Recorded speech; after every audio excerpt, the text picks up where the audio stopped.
सोलापूर कृषी उत्पन्न बाजार समितीच्या चेअरमनपदी दिलीप माने यांनीच बाजी मारली आहे. तर उपसभापतींच्या खुर्चीवर आमदार सचिन कल्याण शेट्टी यांनी आपले समर्थक सुनील कळके यांना बसवले.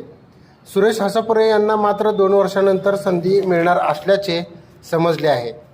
संपूर्ण जिल्ह्याचे लक्ष लागलेल्या सोलापूर कृषी उत्पन्न बाजार समितीच्या सभापती निवडी रविवारी बाजार समितीच्या सभागृहात निवडणूक निर्णय अधिकारी तथा जिल्हा उपनिबंधक किरण गायकवाड यांच्या अध्यक्षतेखाली संपन्न झाल्या.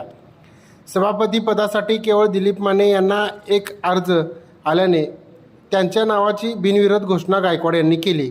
उपसभापती पदासाठी सुनील कळके यांचे एकमेव नाव आले, त्यामुळे त्यांचीही बिनविरोध निवड करण्यात आली.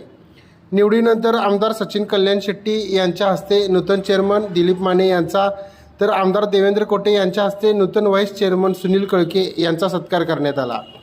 यावेळी संचालक मनीष देशमुख, रामप्पा चिवडशेट्टी व अतुल गायकवाड यांनी नूतन चेअरमन व व्हाईस चेअरमन यांना शुभेच्छा दिल्या.